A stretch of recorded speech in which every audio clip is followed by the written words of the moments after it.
In this module, we will discuss some problems that are relevant to this electronic schooling, and where we start with is a simple problem where we make use of what is called conduction shape factors.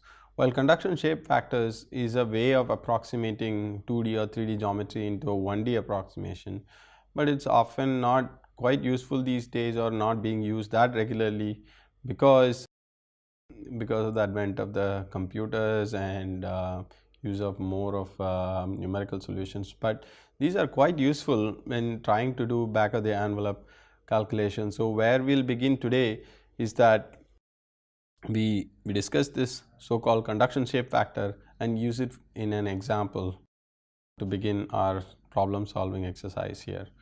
And as an example, if you look at the definition of a conduction shape factor, it is Q, which is the heat transfer rate, is given by is equal to some S, which is called a conduction shape factor. K is the thermal conductivity of the material, and delta T is the temperature driving forces. So in many books, for example, this is a copy paste from Encropra and DeWitt, and they have given a lot of these conduction shape factors for various configurations, and of particular use will be this case number 10 that we will discuss, where there is a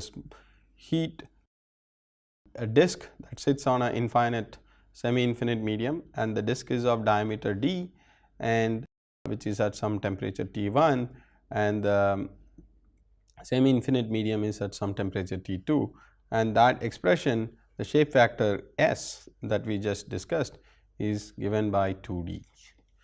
So with that, let's look at a problem, and in this problem we have a heat source or an electronic device that is epoxied down to a semi-infinite medium, that is an aluminum block where heat is being dissipated, and the electronics chip for that matter is exposed to some hot air that is flowing on over it. So there is heat dissipation from the top side as well as from the bottom side. As we discussed previously, we will make use of this conduction shape factor in this example. This electronics component is of diameter d, and it is of some certain dimension 10 mm, and it is epoxy, and the epoxy joint resistance, the thermal resistance, it's a specific resistance, and it is given by 0.5 10 power minus 4, and please note the units, which is meter square Kelvin per watt.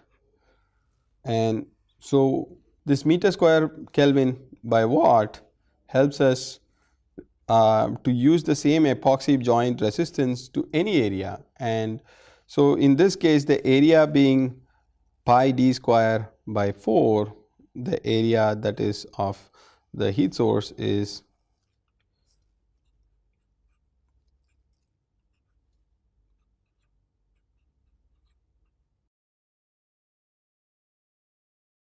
and this gives us the required surface area, and if we divide this area with this specific resistance, then one obtains the resistance of the epoxy joint. So let's look at the thermal resistance network for this. So the heat is being generated at point P, and the problem requires us to figure out what is the power dissipated by this component, and when you are given with, so there is a epoxy joint, and we call this, and then there is a aluminum side. This is the aluminum side. We'll first draw the network, and it goes to a sink.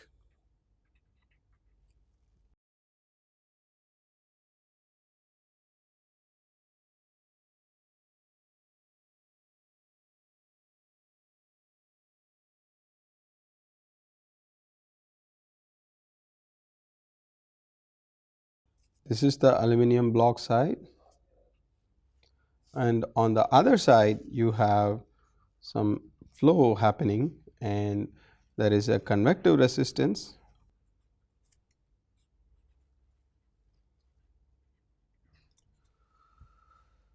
So, this temperature is of interest to us, and this is given to be as some 100 degrees Celsius. Let us go back to the problem and just have a look at this. Is that the maximum allowable temperature of this component is 100 degrees Celsius, and the ambient is at 25 degrees Celsius, and we are supposed to find out, first we need to draw a network, and then we are supposed to find out what is the maximum operating power of this segment. And one important thing to notice is that it is the heat flows in both directions. That means this is a parallel circuit. Essentially I can club it as this is the aluminum side and this is my Tc, and these both are at some temperature T infinity. So, assuming that Tb is equal to T, this is top side. So, now one has to write the power dissipated as power dissipated by the air side plus power dissipated by the sink, that is that. So, for this we will make use of case 10 of a conduction shape factor that we just briefly talked about, and so the Q for the conduction shape factor is nothing but 2d, the diameter of that, times thermal conductivity of the aluminum block, and delta T, and this delta T is nothing but 100 degree minus, assuming that T base to be T infinity, is 25 degrees Celsius. Similarly, one can calculate, so this is known, but we need thermal resistance for our resistance network. So, we rewrite resistance for this 2D conduction as delta T divided by Q, which is nothing but 1 divided by 2D times K of aluminum.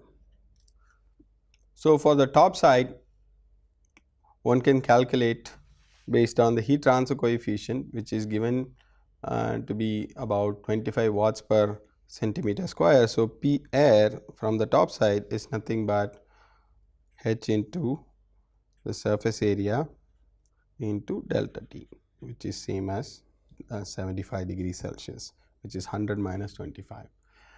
And one important thing is this contact resistance that also should be accounted for. And if you look at the contact resistance, and if we write the total power now that is dissipated by this component is nothing but 25 watts into the area being about pi by 4 0.01 square times 75. This is the air's contribution plus 75 degrees Celsius divided by the, first we need to take into account the contact resistance from the epoxy or the epoxy resistance,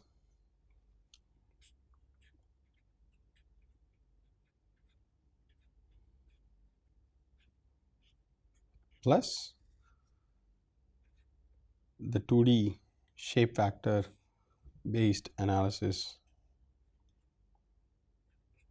and assuming thermal conductivity of aluminum to be 237, then we have our overall, this is the component from the aluminum side or the bottom side, this is the P air, and so this turns out to be 0.15 watt, while this turns out to be 88.49 watts. So, overall power dissipation is 88.6 watts. The point to notice is that the top side, if you can easily ignore for your calculation because the area of the heat source is much smaller. So, when you are talking about electronics, you will find that there are so many different power components in a PCB or any system, electronic system. So, it may be important to understand which side is actually dissipating more heat, and so to make an approximation that heat transfer is mostly happening on one side. In this case, for example, the heat sink side, which is the aluminum block side, is the one that is predominantly dissipating heat. So, one should use the approximation that ignoring the calculation on the top side, which is the air flowing over a very small area, the heat transfer coefficient is expected to be, even if it is 100, if not 25 as we assumed here, even if it is 100, the overall contribution from the top side is very small. So, one can easily ignore the contribution to heat dissipation from the top side as against the bottom side. So, that is problem number 1, and let us look at another problem where we have, this is problem number 2.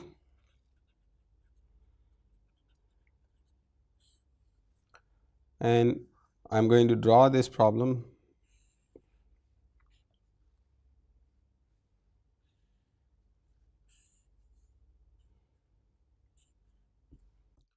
There are some PCBs mounted on this. There are about 5 of these PCBs with some components that are differently shaped. It could be anything.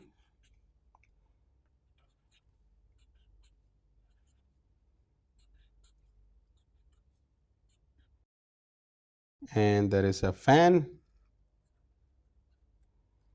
that is bringing flow into the system, and this is its exit. This is exit, and this is the inlet. Let us call this inlet is coming in at some temperature T in, and let us assume that the outflowing temperature is T out, and typically there are some planes over which these are mounted.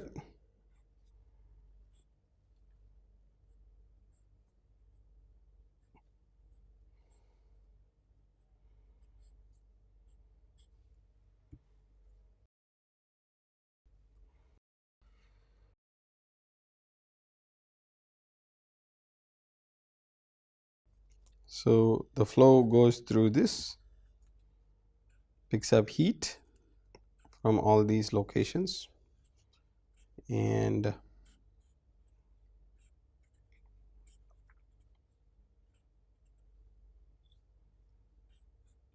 exits the system.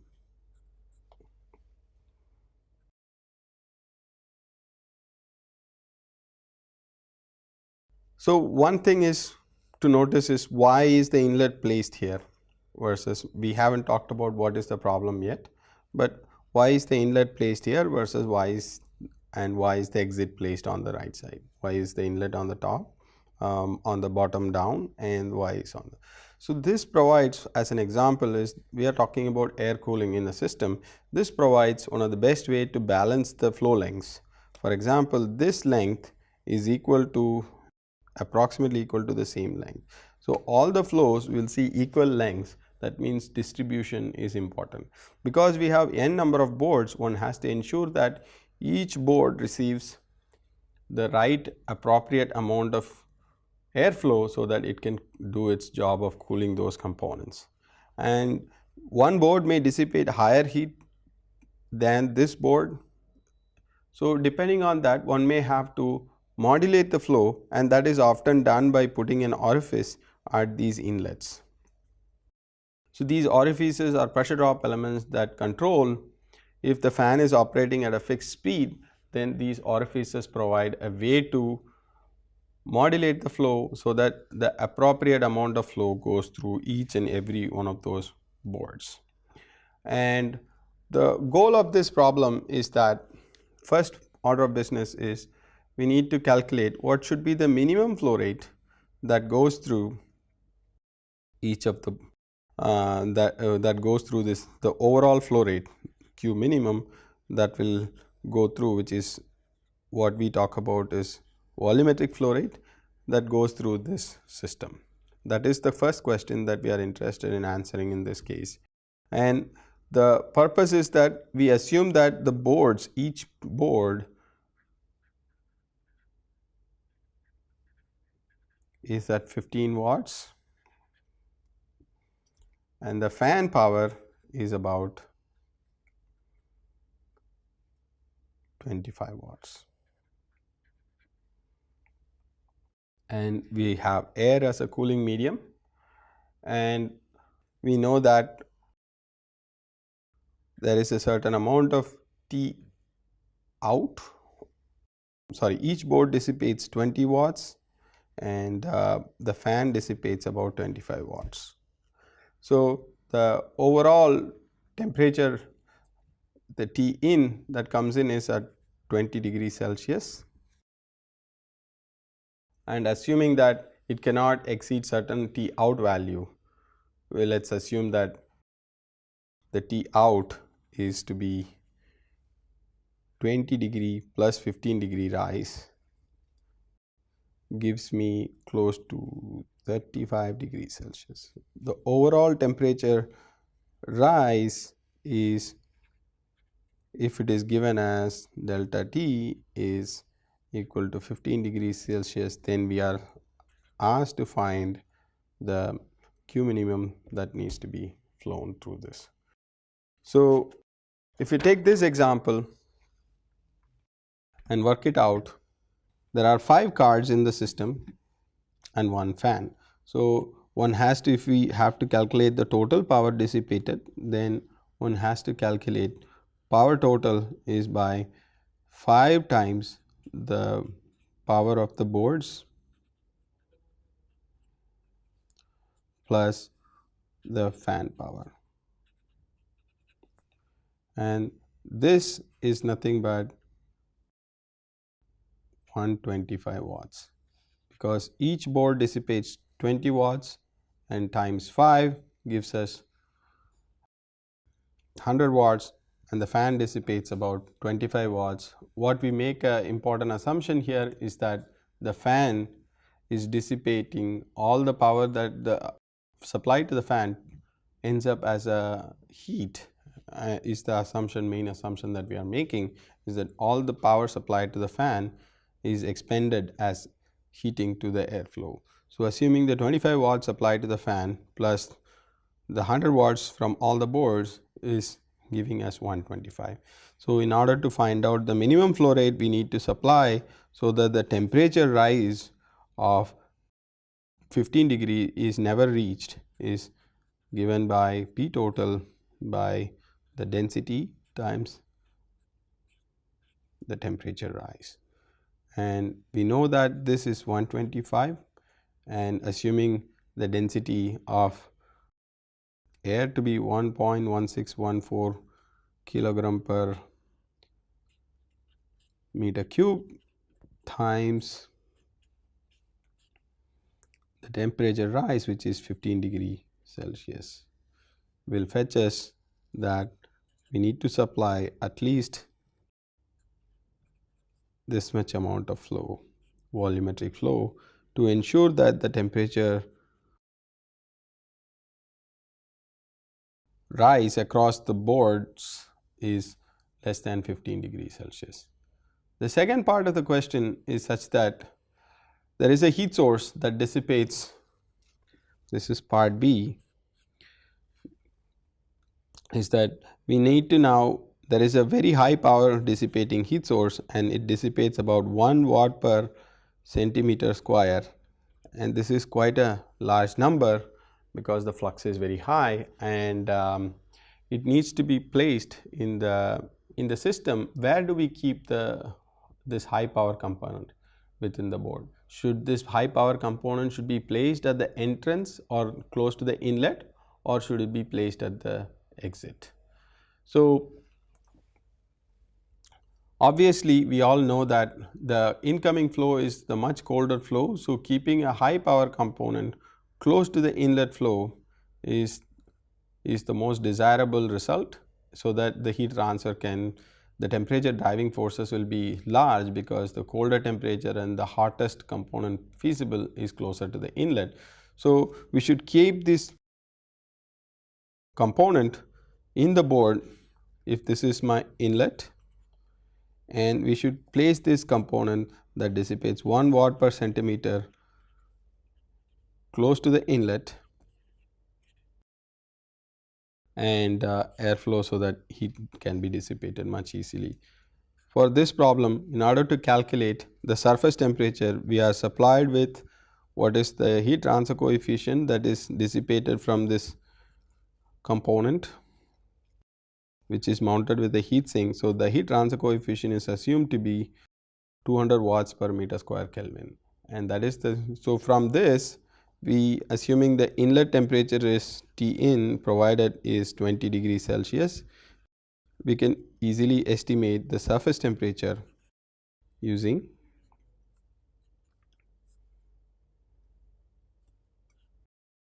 so we are supposed to find this, and using our standard relationship, which is Q equal to HA surface area times delta T, but we do not know the surface area, but we are given a flux. So, that is equal to Q divided by surface area is nothing but H into delta T, and delta T is nothing but T surface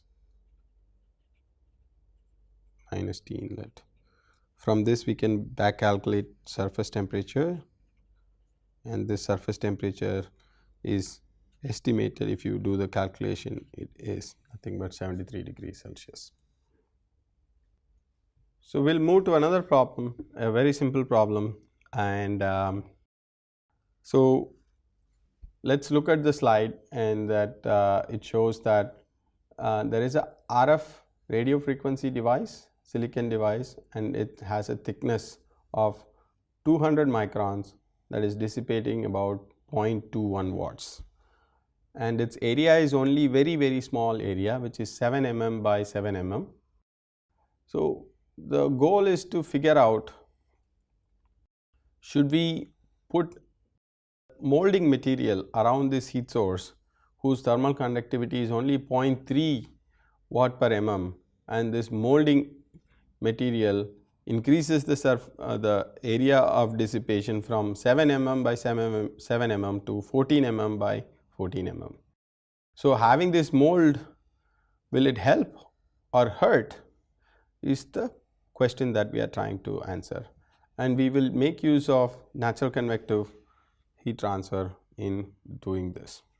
So, let us look at the problem again.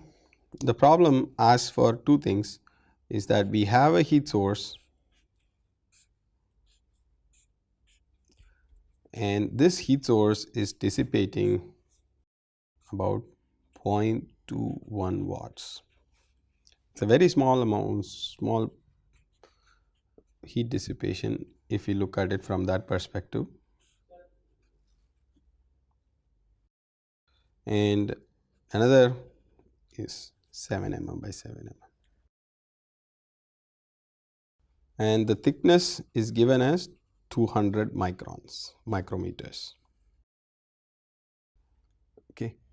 And the ambient temperature is specified as 30 degree. We ignore heat losses from, because of the 200 micron thickness, we ignore the heat losses from the side, and we assume that all the losses are happening only from the top side, and bottom is also insulated. If I draw a picture, a 2D cross section, heat transfer is happening only on the top side by natural convection, the bottom is insulated, and this is dissipating about 0.21 watts. This is the situation A, and the situation B is that now we provide a molding material around this heat source,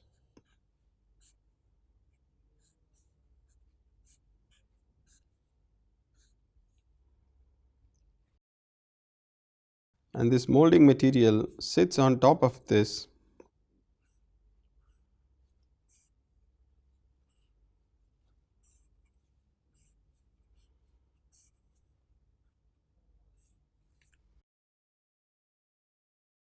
and this molding material is 14 millimeters by 14 millimeters, and the overall height is now 1.2 millimeters. The question is, having this molding material whose thermal conductivity is only 0.3 watt per meter Kelvin, will it improve the junction temperature or not? The maximum temperature of the junction should be less than or equal to 100 degrees Celsius. So, for this condition we need to find out whether the molding material will help or hurt the problem, hurt the device. So, in order to do that, first we need to calculate the junction temperature without the molding material, and then we need to calculate with the molding material. So, how to solve this problem, we will look at it in the next module.